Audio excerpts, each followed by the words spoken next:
Soyez les bienvenus pour cette visioconférence de ce samedi 5 septembre. C'est la rentrée scolaire pour certains, en tout cas c'est la rentrée des classes qui a commencé cette semaine. C'est aussi une rentrée un peu particulière pour chacun et chacune d'entre vous, même ceux qui travaillent dans des entreprises, puisque vous êtes contraints à porter des masques. Donc nous sommes dans un espace un peu particulier en ce moment. Mais moi, en tout cas, je ne porte pas de masque pour vous parler. Je vous parle ouvertement ce soir et je vais vous parler de être channel aujourd'hui. C'est un thème un peu particulier. Donc je vais déjà vous parler un peu de mon expérience en tant que channel. Et puis peut-être il y aura certainement un moment avec Crystal Chaya pour vivre un channeling, expérimenter un channeling. En tout cas, si cela est possible, il y aura peut-être un espace de questions. Pour vos espaces de questions, vous devrez utiliser l'onglet Q&R, questions et réponses, et pas dans le chat. Nous ne prendrons pas les questions que vous mettez dans le chat. Vous devrez aller dans questions et réponses. Voilà, ça c'est important que je vous le signale. Alors à côté de moi, bien sûr, vous avez des crânes de cristal que certains connaissent déjà puisque je les ai régulièrement avec moi dans mon travail, puisque je canalise aussi à travers ces crânes et ces crânes, comme le plus gros est Matrix. Et puis ici, il y a Solaris et ici, il y a Altaïssa Shayan Chandra. Donc ces crânes ont été mis en contact avec des crânes de cristal maître anciens comme Shannara, Synergie, le crâne de Mitchell Hedges, Max, que je n'oublie personne, Mahasamatman du système d'Orion également. Voilà. Donc, ces crânes seront là avec nous ce soir, bien sûr, aussi, puisqu'ils soutiennent Crystal Chaya, qui est un maître du système d'Orion que je canalise depuis de nombreuses années. Alors, comment les choses se sont déroulées pour moi? Il est évident que lorsque j'étais plus jeune, je n'avais pas idée qu'un jour, mon mandat serait de pratiquer le channeling pour transmettre des enseignements qui sont ceux de Crystal Chaya, qui sont ceux de la fraternité dorée d'Orion et qui sont de nature plutôt galactique, puisque Crystal Chaya, aujourd'hui, à ma connaissance, est le seul maître qui nous parle des reptiliens,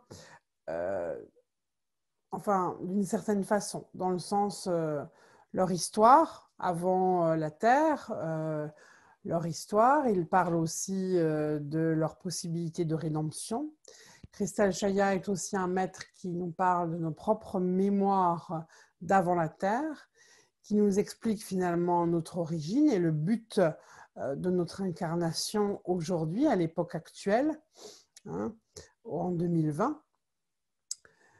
Bien sûr, Crystal Chaya est aussi un être qui fait partie des maîtres de l'ordre Melchizedek et son enseignement est transmis selon la conscience Melchizedek, c'est-à-dire le travail sur soi, le travail sur sa propre maîtrise, être roi sur soi plutôt qu'être roi sur les autres ou vouloir prendre le pouvoir sur les autres. Voilà, enfin, il y a un ensemble cohérent dans l'enseignement de Crystal Chaya. Aujourd'hui, j'ai plusieurs livres à mon actif aussi, des premiers ouvrages qui ont été La Terre, mémoire et instruments de civilisation galactique, que j'avais coécrit aux éditions Helios. Ça date de 1996-1997. Après cela, il y a eu un premier ouvrage, Crystal Chaya, qui a été édité au Sentier de Saint-Jean. Et puis l'ascension, la voie de l'immortalité, qui avait été édité chez un petit éditeur à Profadis.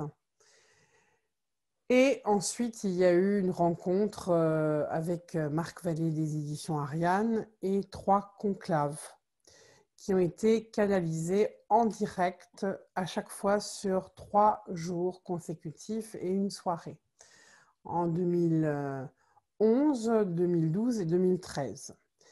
Et puis, il y a eu ensuite un travail qui se poursuit encore aujourd'hui, un travail planétaire qui consiste à activer et à ouvrir des portails de rédemption, de solarisation sur des vortex spécifiques de la planète qui participent, ces portails, à la descente de l'être solaire. L'être solaire, c'est aussi un enseignement très particulier que nous révèle Cristal Chaya dans cette descente de notre être solaire, puisqu'il nous parle de l'environnement de cet être solaire, ses extensions, ses parts multidimensionnelles ascensionnées ou en voie d'ascension, et les parts multidimensionnelles qui ont subi des traumas pendant le temps de la grande fracture des guerres galactiques. Et l'histoire, l'origine de ces guerres galactiques, Cristal Chaya nous le révèle à travers le livre Mémoire d'Orion aux éditions Ariane que j'ai coécrit avec Marc Vallée, hein, qui est le directeur des éditions Ariane. Voilà, ça je vous dis un petit peu comme ça les choses. Maintenant, comme je vous ai dit, quand j'étais très jeune, je n'imaginais pas que j'allais pratiquer le channeling. Je suis née dans une lignée, c'est vrai, de femmes du côté de ma mère qui sont médiums. Mon arrière-grand-mère était médium. Elle combattait d'ailleurs des forces involutives, des démons, hein, plus spécifiquement. Ma mère est médium elle aussi. Et j'ai ce don. Mais quand on a une médiumnité, on peut ne pas la travailler ou on peut la travailler. Hein, c'est comme, je dirais qu'en tant que canal, mon instrument, c'est moi-même. C'est tous mes corps, tout mon être multidimensionnel qui est appelé à servir de canal, à servir d'instrument pour des entités spirituelles et plus spécifiquement Cristal Chaya, mais il m'arrive de canaliser d'autres êtres, puisque dans les conclaves, il y a d'autres maîtres qui ont été canalisés. En tout cas, en tant que canal de réception des enseignements, on peut avoir effectivement un don au départ, mais ensuite, c'est un travail pour se parfaire, pour viser l'excellence de son outil. Alors, beaucoup de personnes pensent que n'importe qui peut canaliser. Je dirais que c'est vrai en partie. Si demain, je vous mets en état modifié de conscience, que ce soit à travers différents protocoles, dont la respiration par exemple, vous allez effectivement commencer à rentrer à travers les états modifiés de conscience en contact avec des mémoires qui peuvent être vos propres mémoires, vos mémoires du collectif, vos mémoires peut-être de votre lignée, et un certain travail va se faire. Il arrive même pour certaines personnes en état modifié de conscience qu'elles contactent leur guide, les anges du karma, des vies antérieures, et c'est très bien parce que tout cela va permettre à l'évolution personnelle, individuelle, mais aussi collective. Surtout aujourd'hui, nous nous rendons bien compte que ce que nous traversons nous-mêmes, ce que nous libérons nous-mêmes, participe à l'éveil de conscience de la collectivité humaine. Mais ce n'est pas pour autant parce qu'on va entendre ces guides ou qu'on va recevoir un message qu'on est destiné à avoir pour mandat le channeling. Pas forcément. Hein.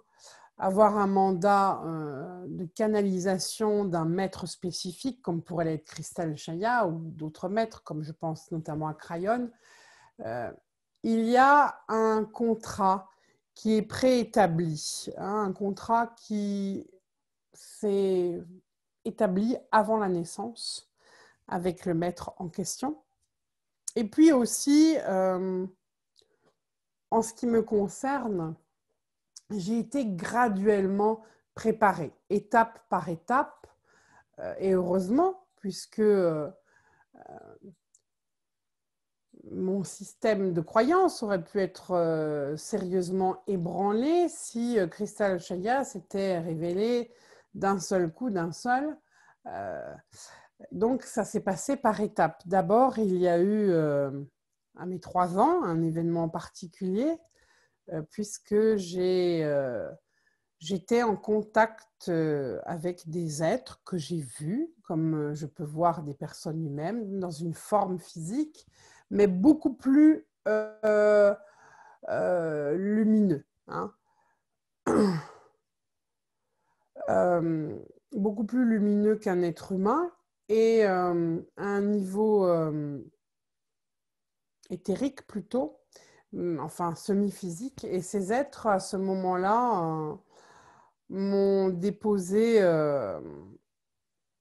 ici, hein, on peut voir une sorte de petit kyste léger, une sorte d'implant. Mais les implants ne sont pas forcément non plus négatifs. Hein.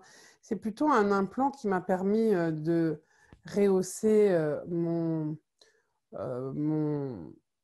taux vibratoire. Et puis, ces êtres étaient reliés à ma famille du système d'Orion, mais à cette époque, je n'avais pas encore de contact avec les êtres de ma famille d'Orion. Seulement après cette première connexion, dont j'avais à peu près 3 ans et demi, j'ai commencé dans mes jeux de petite fille à parler à des êtres qui n'étaient pas de la Terre, qui m'apparaissaient et que j'identifiais comme étant des êtres de Mars ou de Vénus. À 3 ans et demi, personne ne me parlait de Mars ou de Vénus. Hein. Tout cela est un petit peu tombé, je dirais, dans l'oubli. Hein.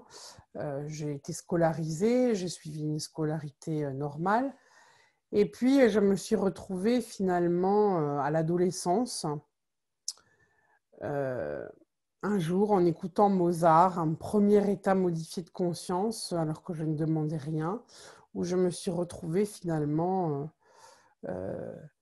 à voir une scène d'une vie passée qui correspondait à une époque, celle de l'Antiquité romaine. Et je savais exactement les personnages qui se présentaient, qu'une des personnes, c'était moi, une autre personne, c'était ma mère, une autre, c'était mon père, etc.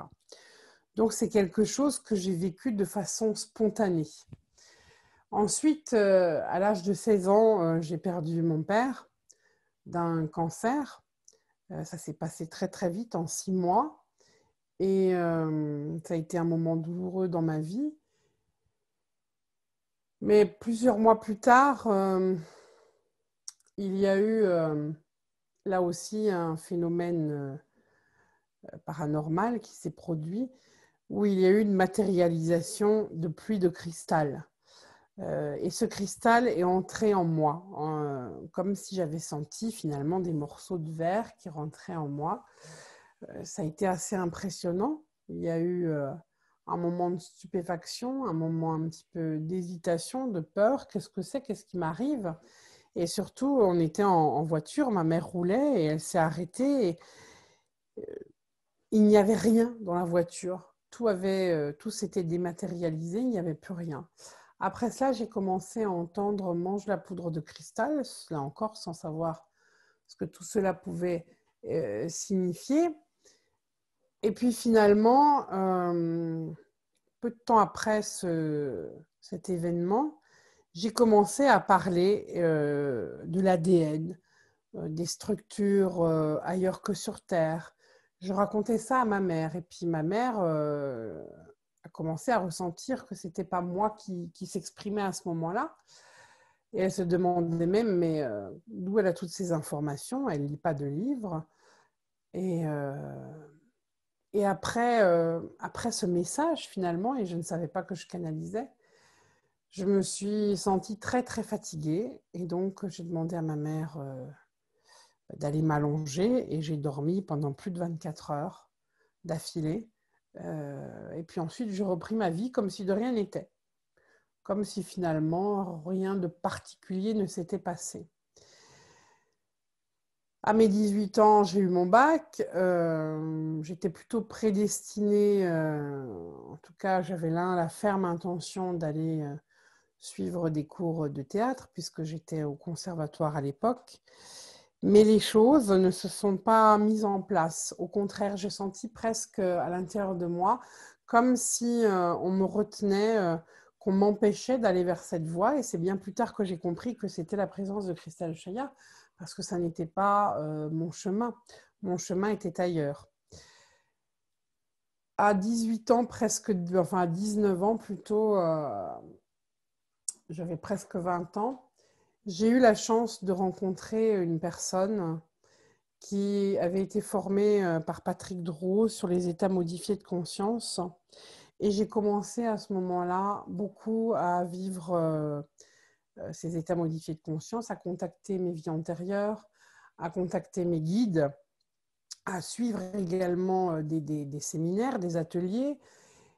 Et un jour, Christelle Chaya s'est présentée à moi et le travail avec lui a commencé. À partir de ce moment-là, de plus en plus, Christelle Chaya m'a orientée, m'a guidée vers des rencontres, vers des enseignements comme des enseignements tibétains ou l'enseignement du Reiki ou la rencontre avec Sai Baba en Inde.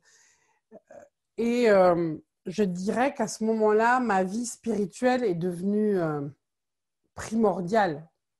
Ça a été pour moi un moment, c'était ma vie, quoi. Ma vie évoluait spirituellement, c'était ça finalement le but que je recherchais.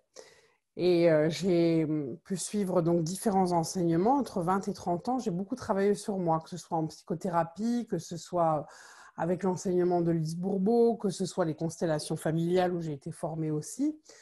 J'ai beaucoup donc travaillé sur finalement l'instrument.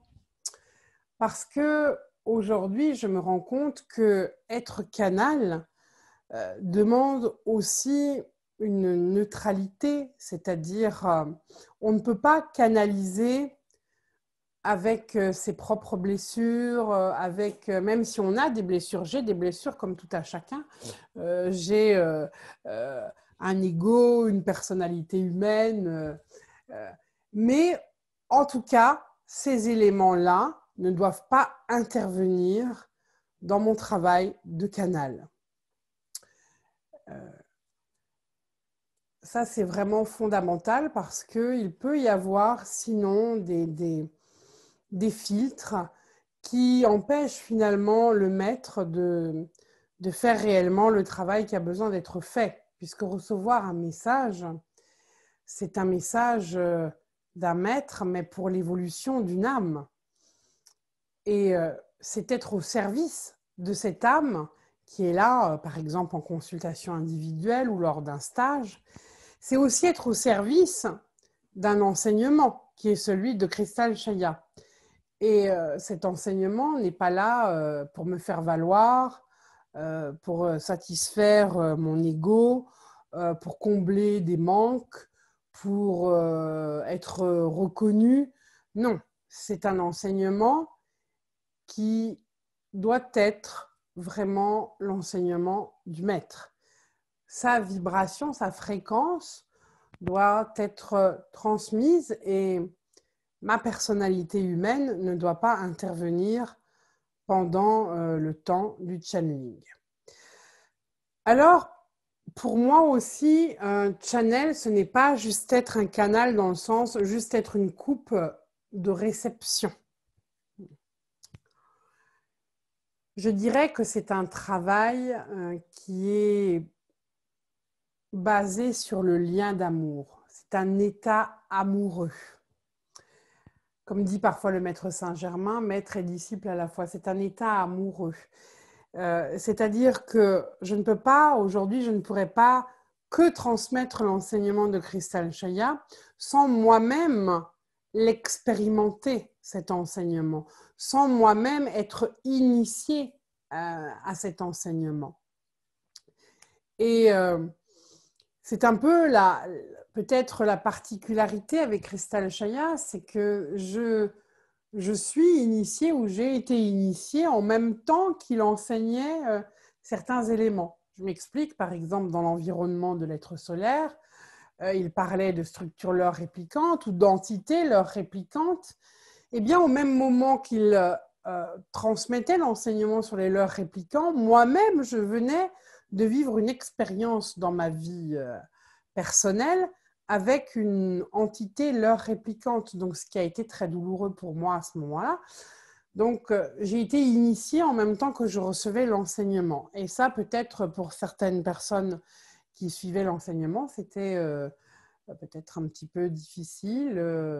Peut-être que certains manquaient de confiance, ont eu des réactions humaines.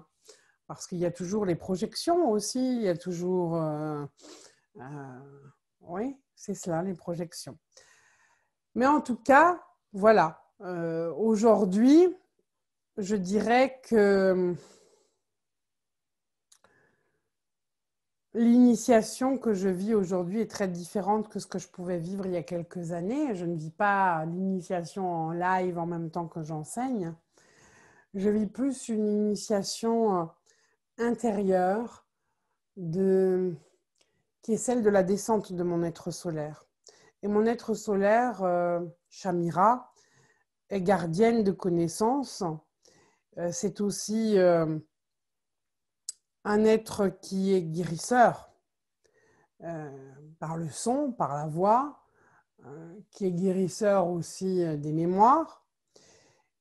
Et la dernière expérience que j'ai vécue, là, il y a à peu près une semaine, en état modifié de conscience, en travaillant sur mes propres aspérités, eh bien, c'est vraiment une descente dans des fréquences assez sombres, où j'ai pu contacter les mémoires de mon être solaire dans une des parts multidimensionnelles où elle portait des ailes, et c'est à travers ces ailes aussi qu'elle faisait un travail de guérison.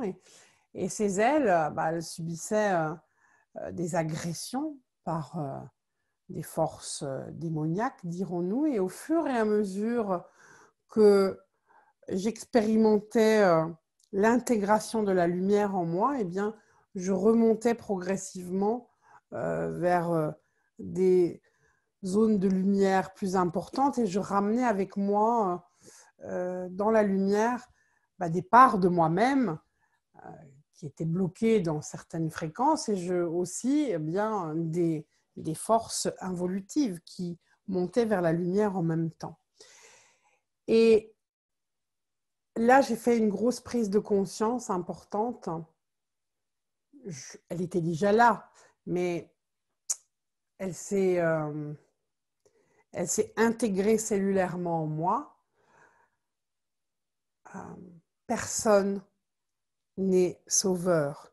Si l'on descend dans des mondes obscurs et qu'on aide des entités à revenir vers la lumière, c'est parce que forcément, il y a des bouts de nous qui sont à ces endroits en lien avec ces déchus, avec ces âmes en souffrance. Et rien n'est extérieur à nous. Alors, vous allez me dire, oui, mais ça, on le sait déjà. On le sait peut-être, mais l'expérimenter cellulairement, c'est quelque chose de très puissant. Et je crois que l'authenticité d'un canal, c'est de pouvoir vivre ces expériences cellulaires profondes pour être ce canal de réception et pour pouvoir transmettre une fréquence qui va aussi être celle du maître, bien sûr, mais qui va aussi vous permettre d'alchimiser, que l'enseignement, justement, n'est pas juste reçu à un niveau mental, intellectuel, mais que l'enseignement va aussi ouvrir des ponts entre l'être qui expérimente et l'être qui est finalement. Voilà déjà ce que je voulais vous dire par rapport au channeling. Alors, channel aujourd'hui, oui, c'est le thème. Channel, il y a toujours eu des êtres de toute époque qui ont eu des messages à transmettre. Hein. Ils ont été préparés pour cela. Il y a aussi, bien sûr, le patrimoine, je dirais, de vie passée qui fait qu'on peut se retrouver dans une incarnation à canaliser, à transmettre. Il y a aussi, oui, des prophéties, des êtres qui ont donné des éléments importants pour notre époque actuelle, pour le futur de la Terre. Aujourd'hui, les messages ne sont plus dans la même spirale temporelle. C'est-à-dire qu'une prophétie qui a été donnée, par exemple, au siècle passé, qui concernerait l'époque actuelle, peut être différente, peut se transformer, parce qu'il y a un travail dans la conscience collective, une expansion de conscience qui est en train de se faire, une poussée évolutive de conscience, qui fait que peut-être d'anciennes prophéties peuvent être modifiées aujourd'hui. Donc ça aussi, c'est important, je pense, à mon sens, de recevoir les messages maintenant, dans l'immédiateté, dans ici et maintenant, plutôt que de se référer à d'anciennes prophéties qui traiteraient de notre époque actuelle et qui peut-être ne sont plus tout à fait calibrées, puisque le monde change, le monde est en évolution. Même si en apparence, il semble, en tout cas pour la France en ce moment, ne pas trop bouger, eh bien, je pense qu'intérieurement, il y a des processus qui se font. Et le channeling, pour moi aussi, est un processus qui va créer un pont entre le monde visible et le monde invisible. Je suis comme en quelque sorte un trait d'union, un pont qui va permettre aux êtres incarnés d'avoir contact avec des êtres qui sont dans d'autres dimensions. Et puis, je vous dirais aussi que les messages, même si ce sont des messages actuels, ils doivent toujours avoir une nature universelle. Si l'on prend par exemple les messages de Kristal Chaya, alors c'est vrai qu'il y a des personnes parfois qui démarrent l'enseignement et qui me disent « Oh là là, Rosanna, je ne comprends pas grand-chose, ça me paraît un peu de la science-fiction », ce qui me fait toujours un peu sourire. Mais je peux entendre cela. Mais malgré tout, si on dépasse peut-être les mots, le langage, on va retrouver finalement un message universel qui est au-delà même de notre époque. Alors, je vois beaucoup de questions qui sont là. On va répondre peut-être à quelques questions d'abord. Alors, y aura-t-il un livre pour le dernier conclave? Alors, le dernier conclave, pour l'instant, il n'y a pas de livre de prévu.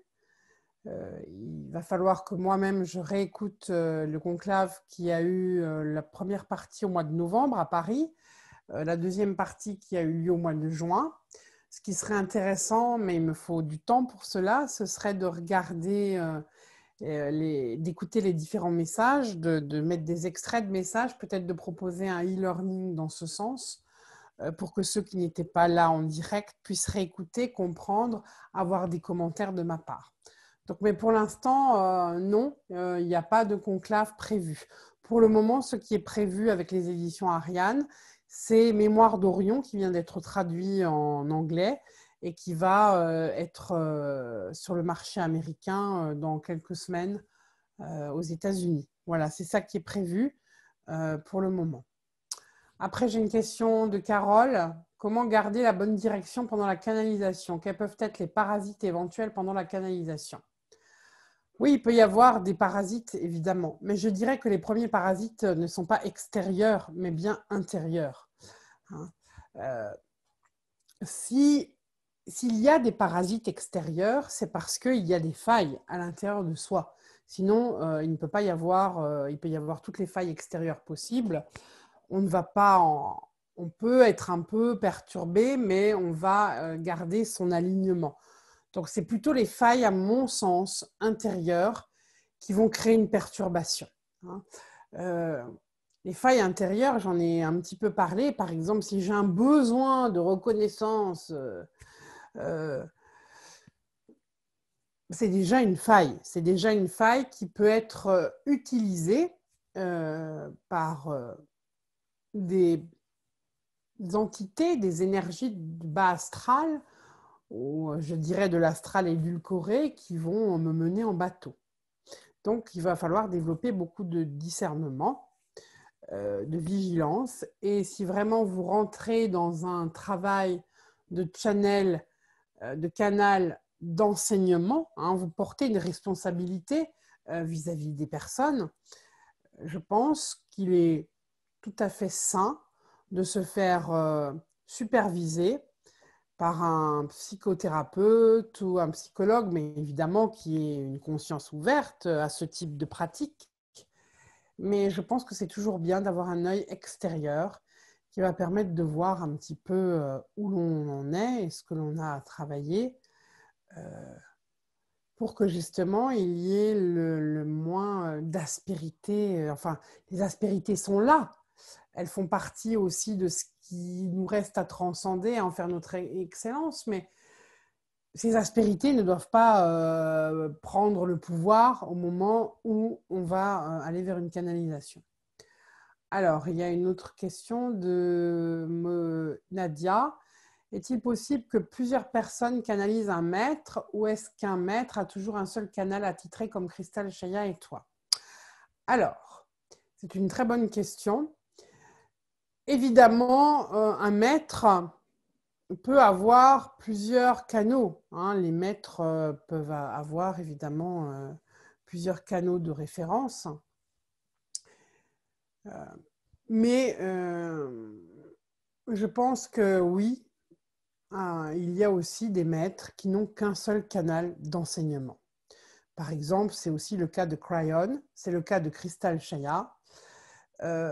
Ça ne veut pas dire que demain, Cristal Chaya ne va pas venir vous parler directement. Ou si vous travaillez avec un thérapeute qui fait des soins ou qui a des intuitions, peut-être tout d'un coup, Cristal Chaya va passer une information à travers ce thérapeute, etc. Mais en ce qui concerne son enseignement, il a toujours été clair, il n'a qu'un seul canal d'enseignement. Et je suis préparée pour cela depuis que je suis enfant et bien avant cette incarnation. Et c'est un maître de premier rayon et déjà les maîtres de premier rayon sont particuliers et ne communiquent pas à travers plusieurs canaux comme ça à l'infini. Après, ce qui peut aussi être intéressant, c'est que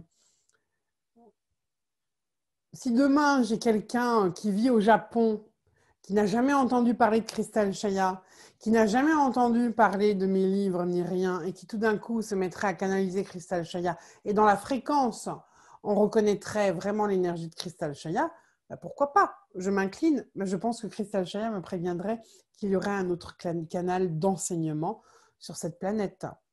Et il faut quand même dire que ce qu'aujourd'hui propose Cristal Chaya par rapport aux mémoires d'Orion, par rapport à la descente de l'être solaire, ce qu'il dit sur les reptiliens, c'est quelque chose d'inédit.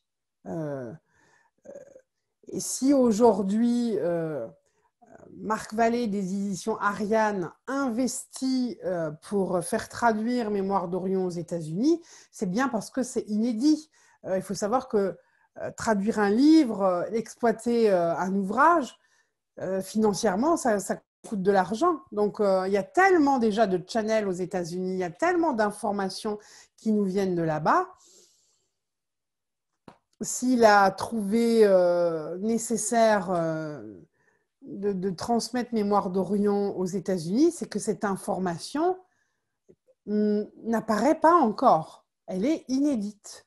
Et il faut bien s'en rendre compte de ça. Alors Monique, est-ce qu'on peut canaliser son soi ou moi supérieur sans se mettre dans un état spécial? S'arrêter, s'asseoir, etc. Là aussi, je pense qu'effectivement, on peut bien sûr canaliser le moi supérieur, bien sûr. Mais encore une fois, quel que soit le type de canalisation, que ce soit son être solaire, que ce soit ses guides, que ce soit un maître ascensionné, je pense que ce qui est important, c'est d'avoir une bonne maîtrise du système émotionnel et du système mental au moment de la canalisation. Donc, c'est un devoir d'amour que de travailler sur ses propres blessures, sur ses propres zones d'ombre. Alors, ensuite, on a Costa del Sol. Bonjour, auriez-vous une idée de quand sortira le tome 2 de Mémoire d'Orion? Non, je n'ai pas encore d'idée précise à ce sujet. Comme je vous l'ai dit, on travaille déjà à transmettre Mémoire d'Orion aux États-Unis et pourquoi pas par la suite dans le monde. Isabelle, est-il exact que Dieu le Père a donné l'autorisation à nos frères extraterrestres d'intervenir physiquement sur Gaïa? Oui, certes, contre tout abus. Mais en même temps, là aussi, c'est une question intéressante parce que,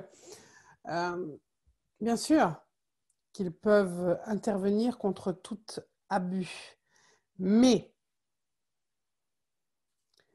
il est évident que nous-mêmes, nous avons un chemin à parcourir, un chemin de conscientisation, de libération.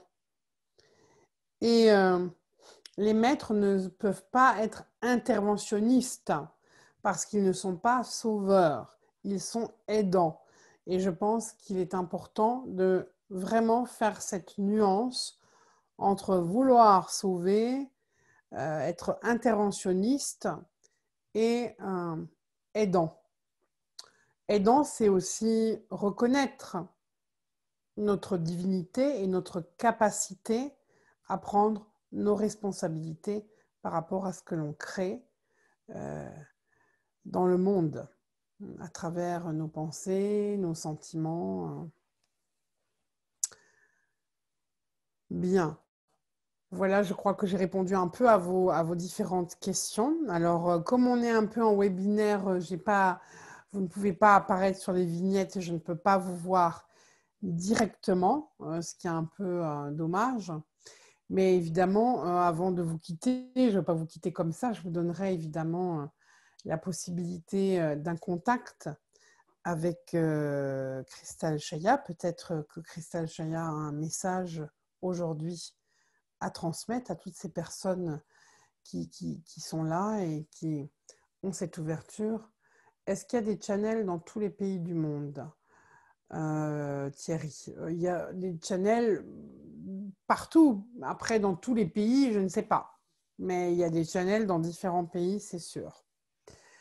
Alors, avant de laisser un espace à Crystal Chaya,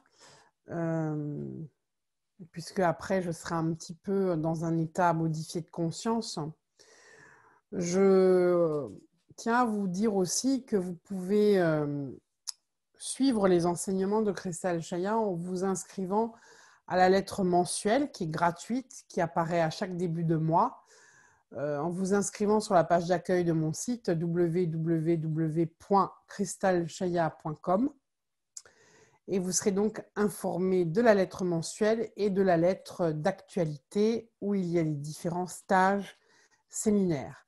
Alors, depuis la crise sanitaire, nous avons beaucoup fait de webinaires et tant mieux, puisque ça vous a permis de suivre les enseignements et aussi d'être soutenu hein, dans ces moments difficiles. Et les ateliers en visioconférence vont continuer chaque mois. Hein. Le prochain, ce sera le 9. C'est cela, hein, le 9 et le 11 septembre, de 20h30 à 22h30. Alors, il faut savoir que pendant un atelier, vous êtes en direct, live, donc c'est interactif, hein, je vois vos vignettes, etc. Il y a un temps d'enseignement avec Christelle Chaya, il y a un temps de méditation ou d'état modifié de conscience, il y a aussi un temps de questions, hein, c'est un atelier. Voilà, et le prochain, donc en 2 parties, le 9 et le 11 septembre, c'est l'atelier Comment aimer inconditionnellement. Donc c'est un sujet qui démarre bien pour le début de cette saison. Vous pouvez directement vous inscrire à travers mon site en allant sur l'agenda du site. Ensuite, la semaine prochaine aussi, il y aura le week-end du 12-13, c'est ça. Le stage, c'est un stage en visioconférence. Donc, c'est comme un direct, comme si vous étiez en direct, sauf que vous pouvez suivre ce stage depuis chez vous sur les mondes confédérés libres. Alors, bien sûr, on va découvrir ces mondes confédérés en étant porté dans le véhicule Merkaba de Christelle Chaya, où des soins seront donnés aussi pendant ces rencontres et des messages, évidemment, de ces mondes confédérés libres. Donc, c'est un stage qui n'est pas en replay, il est en direct, live. Le 17 septembre, vous aurez un téléenseignement. Hein, un téléenseignement. Alors, qu'est-ce que c'est un téléenseignement? Que ce soit clair. C'est un channeling pré-enregistré, mais qui est diffusé la première fois pour tout le monde en même temps et qui a un replay ensuite. Et donc là, on va travailler sur le prochain portail de solarisation du Cambodge. À quoi faut-il se préparer à un niveau individuel et collectif après l'ouverture et l'activation du portail de solarisation du Cambodge?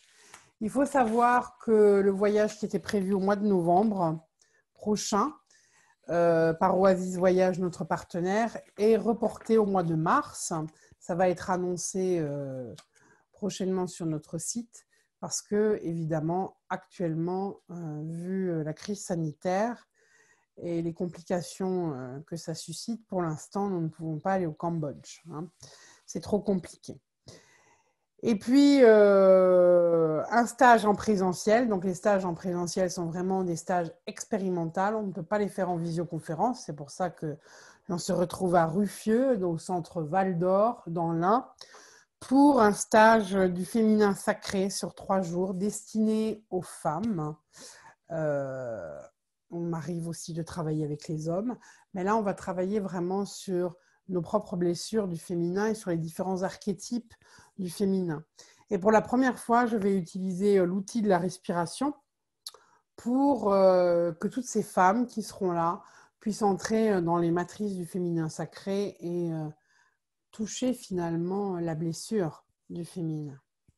Voilà. Et puis, on se retrouvera pour un webinaire gratuit le 2 octobre, la Trinité sacrée, qui est enseignée à l'école Melchizedek d'Orient. Tout le programme jusqu'à la fin de l'année est sur notre site dans la rubrique Agenda. Voilà, ça je voulais vous le dire. Et maintenant, je préfère laisser un espace à Christelle Chaya pour clôturer cette rencontre avec vous. Je vous remercie en tout cas d'avoir été attentif et présent.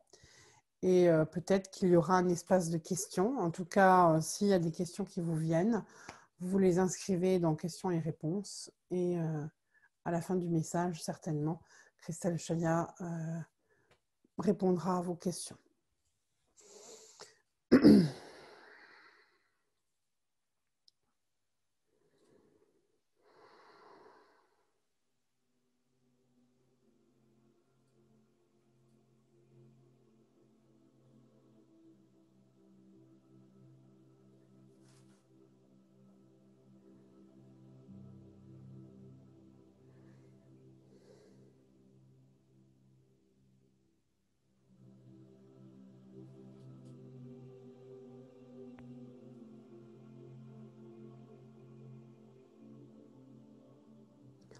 Hod, Ha, Melek, Tzedek,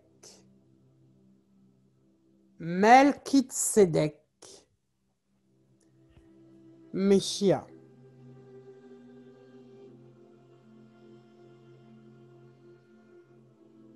Soyez les bienvenus, chères âmes.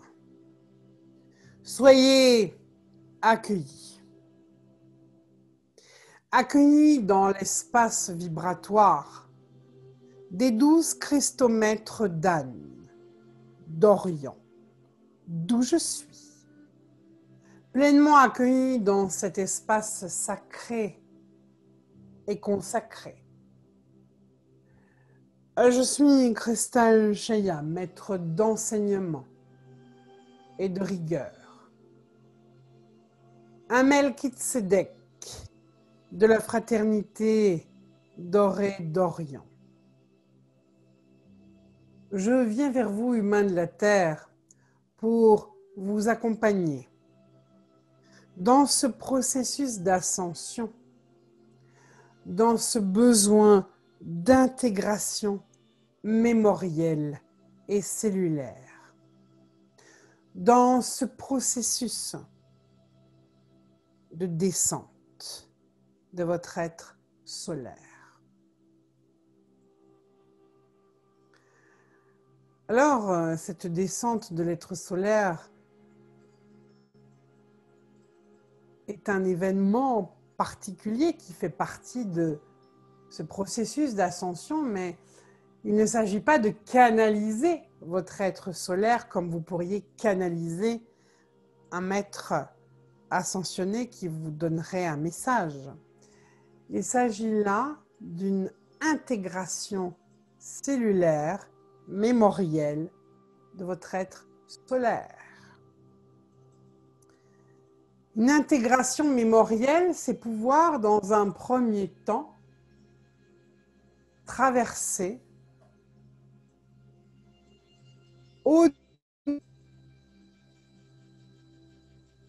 les failles, les blessures que votre être solaire a vécu pendant le temps de la grande fracture. Car à chaque fois que vous traversez, vous transcendez les mémoires de votre être solaire, eh bien, vous permettez une guérison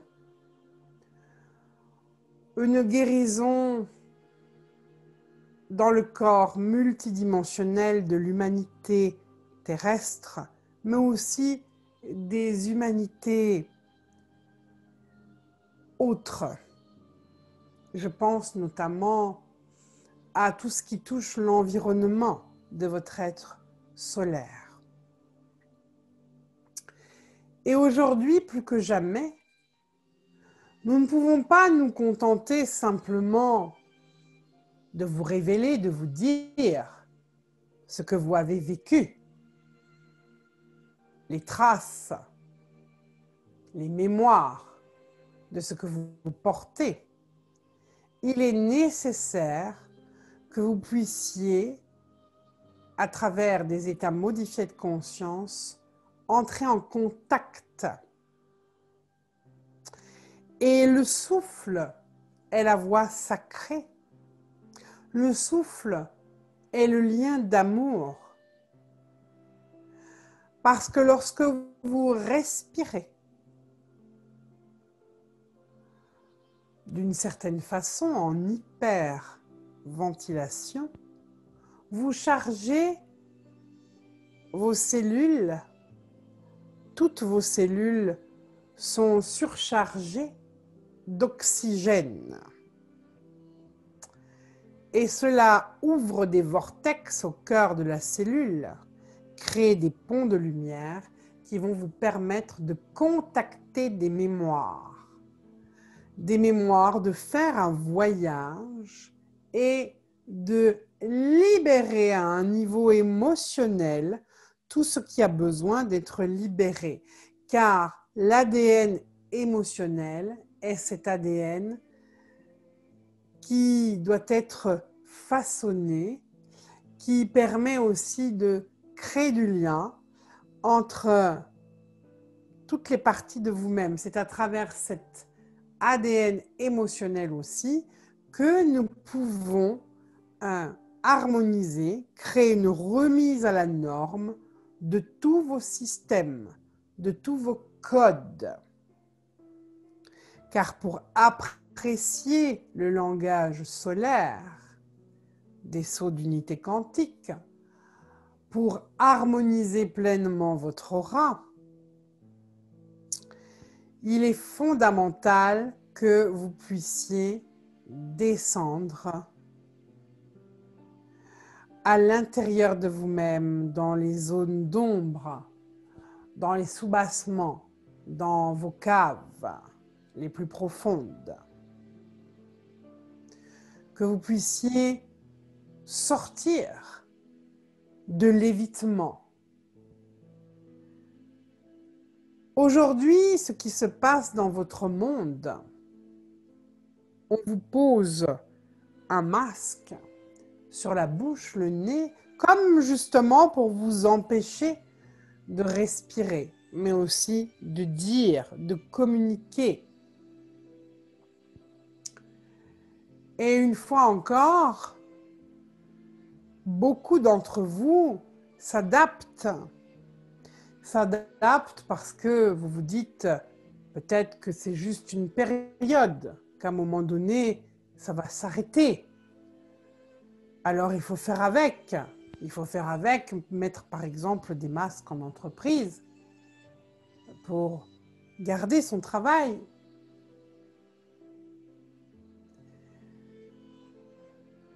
Mes chères âmes, à force de vous adapter, eh bien, c'est comme si vous appreniez à museler vos émotions, ce que vous ressentez.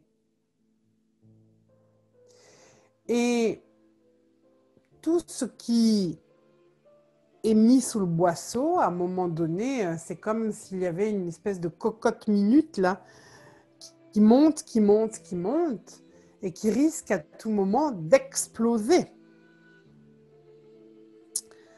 Alors, ce qui est important aujourd'hui, c'est que vous puissiez vous exécuter si tel est votre souhait, mais pas dans une intention de peur de. Que vous puissiez au contraire utiliser ce passage, cette crise que l'on vous impose pour entrer de plus en plus à l'intérieur de vous-même, trouver des espaces de libération émotionnelle et mentale. Car comment trouver une stabilité émotionnelle et mentale si vous ne vous libérez pas de vos émotions, si vous ne pouvez pas les exprimer?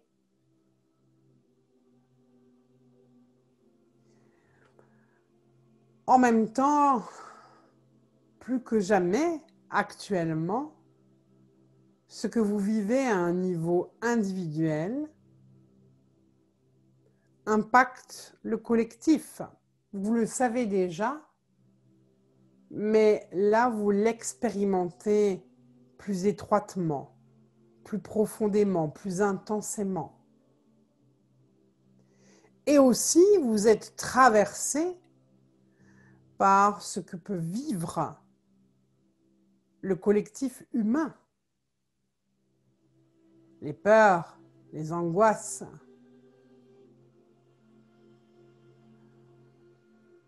Et vous pouvez vous sentir déstabilisé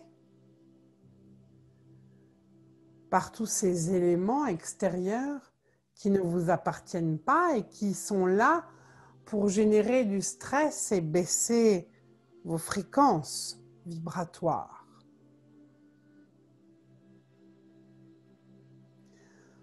Plus vous allez contacter vos zones d'ombre, traverser et transcender, plus vous allez renforcer vos racines terrestres et célestes et trouver cette verticalité.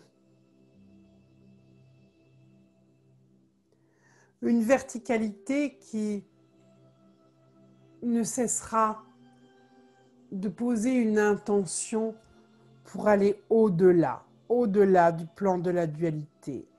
Aller dans un espace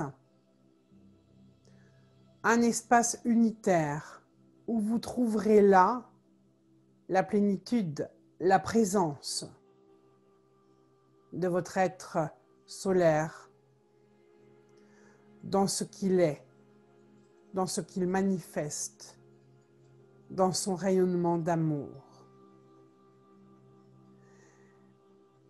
Et dans cet espace vibratoire, relié au cœur du Sacré-Cœur, vous pourrez ressentir et expérimenter votre puissance de création.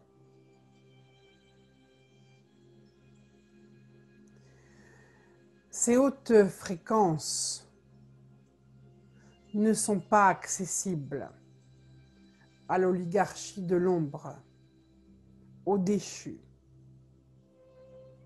Ils n'ont pas accès aux univers père-mère. Or, votre être solaire, dans sa part multidimensionnelle ascensionnée ou en voie d'ascension, est en unité de conscience. Il évolue dans ses vibrations unitaires, dans ses univers père-mère. Et lorsqu'il descend,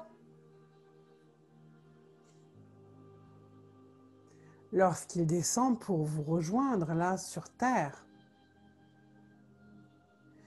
évidemment, vous devrez faire le travail d'alchimie de vos ombres, car l'être solaire, lorsqu'il s'installe,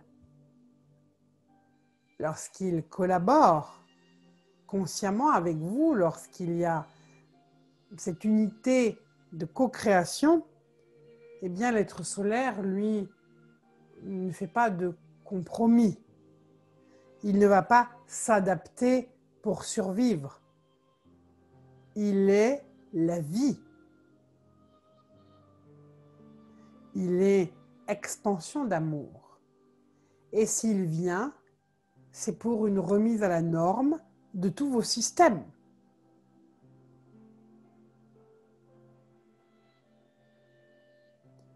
Son environnement est l'environnement des maîtres ascensionnés.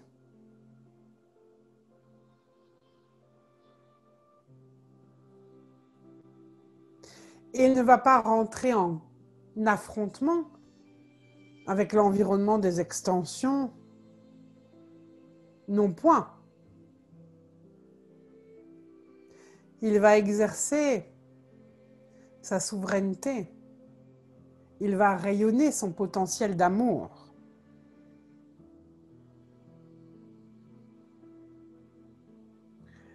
Et au fur et à mesure qu'il va prendre soin des parts de lui-même qui ont souffert, en même temps, c'est une opportunité pour l'environnement involutif d'aller vers un processus de rédemption et de solarisation.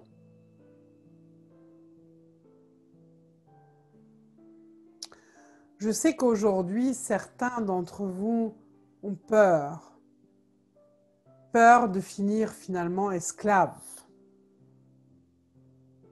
peur d'être pucés,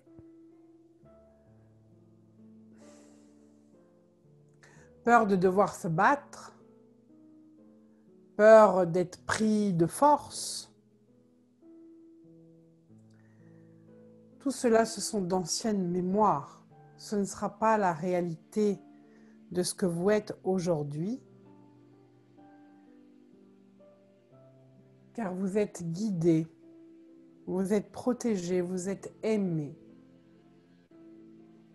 Et je vous rappelle que le mandat universel de votre planète est d'ascensionner. Pour créer cette information d'ascension depuis un ADN métissé. Un ADN qui a été dénaturé, chanté. C'est un enjeu incroyable que l'ascension de la Terre.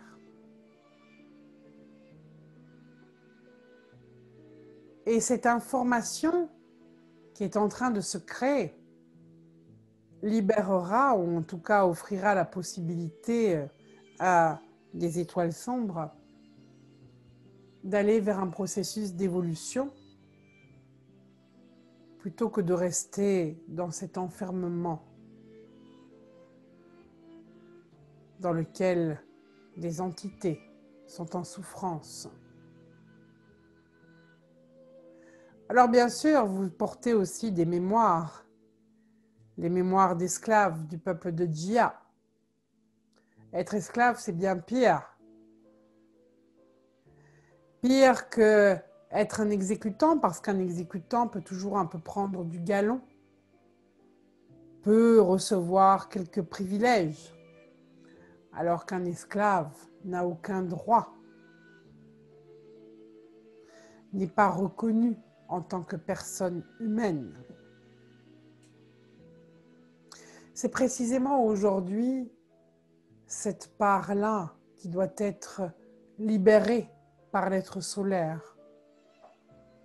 Et si cette part-là est amenée à la solarisation, la part esclave, eh bien, l'environnement de cette part esclave, ce sont des monarques conquérants, des fous.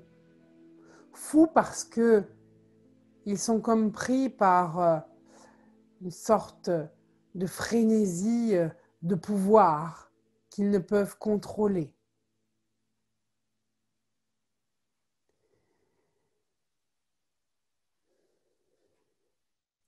Alors, lorsque la part esclave de vous-même se solarise, eh bien, l'environnement, ces monarques conquérants, sont mis soit hors d'état de nuire, soit ils ont une opportunité de faire un chemin de rédemption.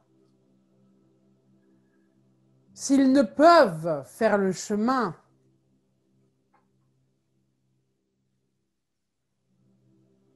parce qu'ils sont devenus fous alliés, eh bien, ils seront directement solarisés, recyclés. En tout cas, humains de la Terre, ayez foi en la présence des maîtres ascensionnés.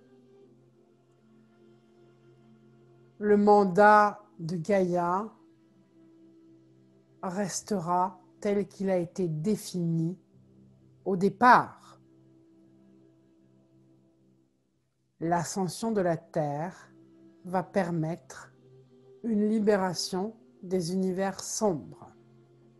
Ainsi, nous ne permettrons pas que Gaïa, une partie de l'humanité consciente, passe d'un univers fils à un univers sombre. Ça n'est point permis, ça n'est point toléré. Car ce n'est pas la vocation de Gaïa.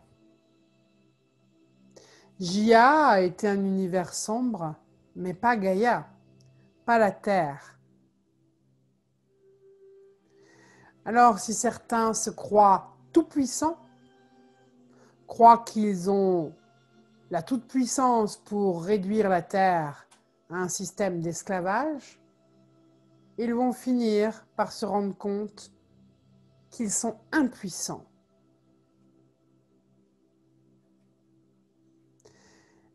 Ils le savent déjà et ils ont peur. Alors ils voudraient vous faire encore plus peur. Ne rentrez pas dans ce jeu. de toute puissance ou d'impuissance, soyez juste dans cette puissance, dans cette expansion d'amour, dans ce rayonnement d'amour. Telle est votre force.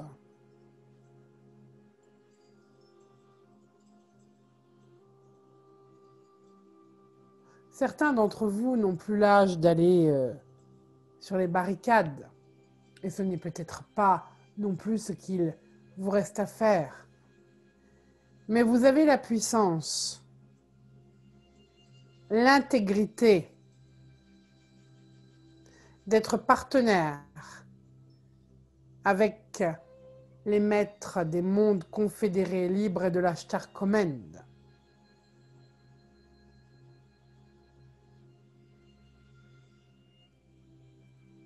Faites confiance au processus de vie. Et soyez dans la gratitude de ce qui est à vivre, car c'est cette gratitude qui vous permettra d'intégrer cette confiance en le processus de vie. Voilà, chères âmes, ce que je voulais là vous transmettre dans l'instant.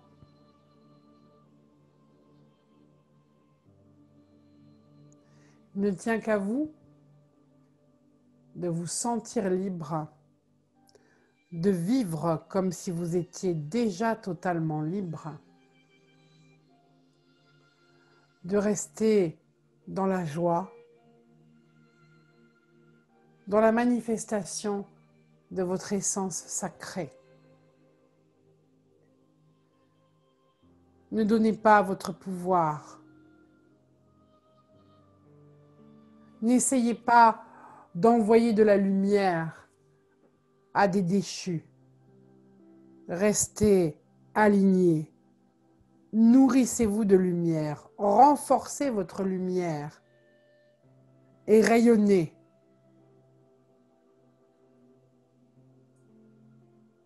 Ne donnez rien de vous-même. Lumière, émotions vives, perturbations qui pourraient nourrir ces forces involutives. Et surtout, aidez vos frères et sœurs humains à sortir de cette illusion de peur, de cette pandémie de peur.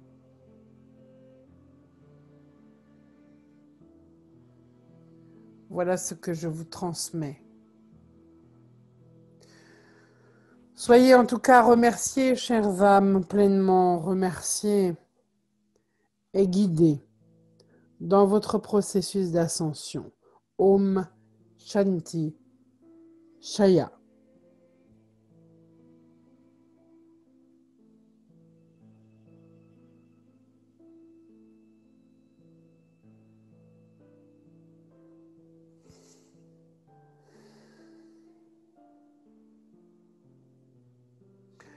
Y avait-il des questions, Shaminra? Nous répondrons uniquement à cette question avant de nous retirer complètement.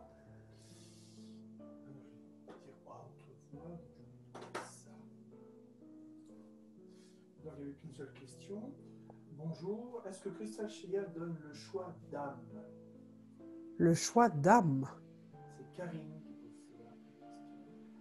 Je ne comprends pas la question. Le choix d'âme.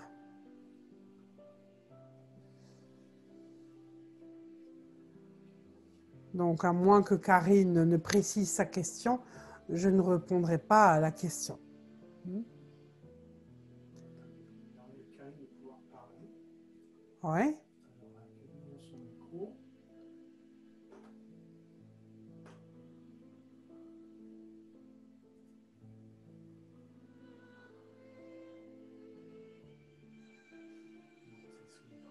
Bon.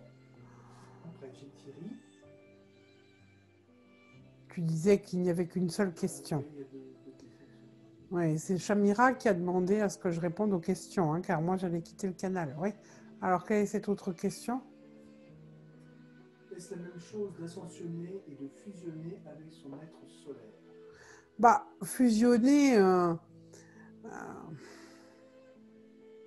alchimiser son être solaire, recevoir son être solaire, être partenaire avec son être solaire, oui, cela fait partie du processus d'ascension.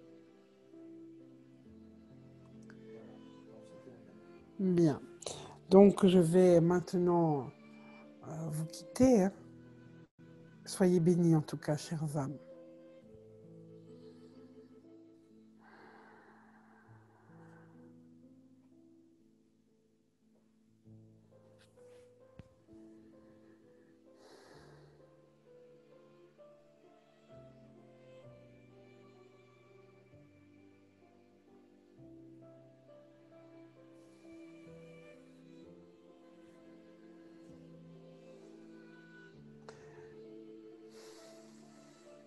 En tout cas, merci à vous tous qui suivez les enseignements avec régularité.